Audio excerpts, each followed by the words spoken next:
দাঙ্গা সৃষ্টি করার জন্য সর্বপ্রথম যে অপকৌশলটা তারা অবলম্বন করেছে সেটা হলো মসজিদে গিয়া জুড়ে আমিন বলার অপকৌশল। এখান থেকে যেন আপনারা আপত্তি উত্থাপন করতে পারেন আর দাঙ্গার সূত্রপাতটা এখান থেকেই যেন হতে পারে।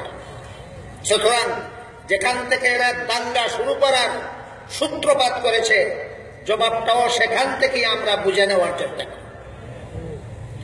হাদিসে উল্লেখ আছে ইমাম সাহেব যখন সূরাতুল ফাতিহা পড়ে শেষ করেন নামাজে, মাগরিবের নামাজে, এশার নামাজে, ফজরের নামাজে, ইমাম সাহেব যখন সূরাতুল ফাতিহা পড়ে শেষ করেন মুক্তাদিদের জন্য আমিন বলা সুন্নাত।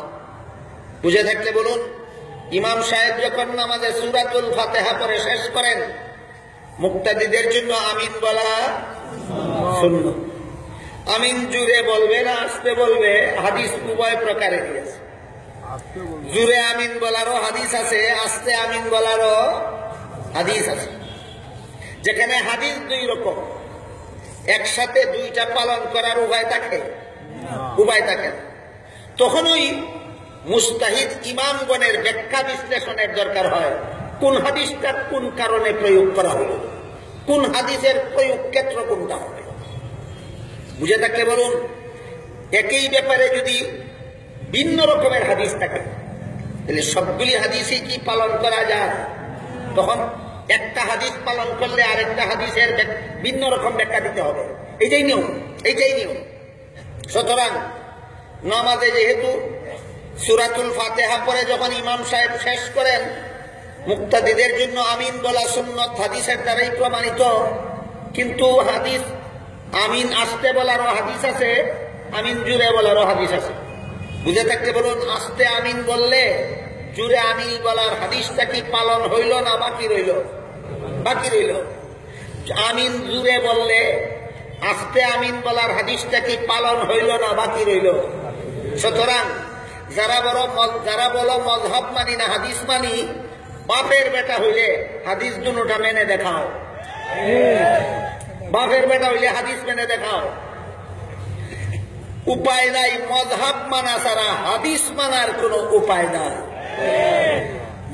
হাদিস মানতে হলেই মযহাব মানতে হবে, হাদিস মানতে হলেই মযহাব মানতে হবে।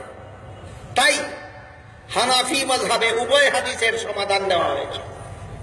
জুরে আমিন বলার হাদিসের সমাধানও হানাফি মযহাবে আছে, আস্তে আমিন বলার হাদিসের সমাধানও হানাফি মযহাবে আছে।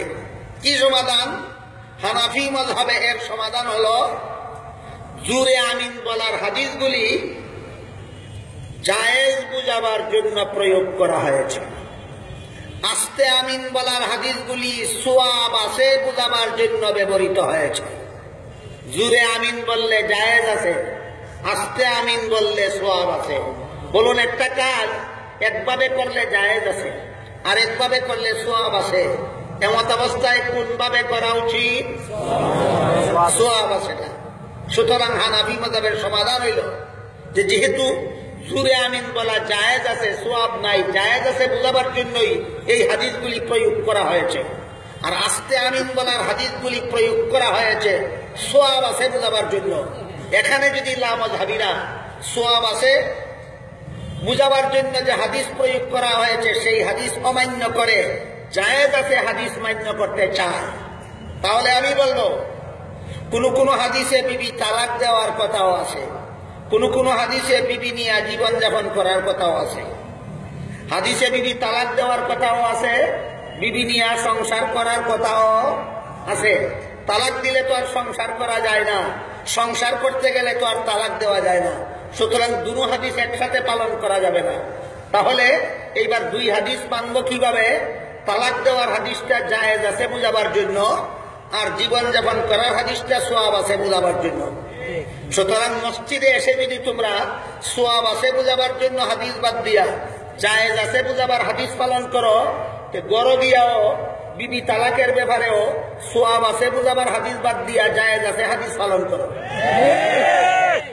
কথা বুঝে আসলো কিনা? যেহেতু তালাক দেওয়া জায়েজও আছে, আবার তালাক না দেওয়া সোয়াবও আছে, হাদিসও তো দুটোই আছে। তোমরা যদি সোয়াবের হাদিস বাদ দিয়া জায়েজের হাদিস পালন করো, তাহলে বিবির বেলায় সেই হাদিস বড় পালন করিয়া মসজিদে আসো। বড় গিয়া বিবির বেলায় যেই রীতি তোমরা অবলম্বন করেছ, মসজিদে আমিন বলার বেলায়ও হানাফি মাযহাবের সেই রীতি অবলম্বন করা হয়েছে। সুতরাং যে মসজিদ প্রায় সমস্ত মুসল্লিরা হানাফি মাযহাবের ব্যাখ্যা মতো আমিন বলেন, সেই মাযহাবের দুই একটা লোকে গিয়া জুড়ে চিৎকার দিয়ে আমিন বলা।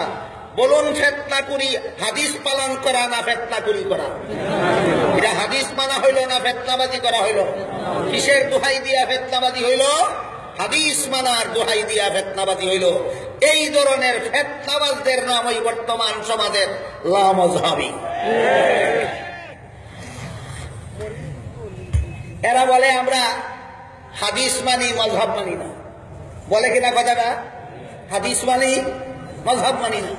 আমার এতক্ষণের কথা বুঝে থাকলে বলুন, মাযহাব না মানা পর্যন্ত হাদিস মানার কোন উপায় আছে? মাযহাব না মানা পর্যন্ত হাদিস মানার কোন উপায় নাই।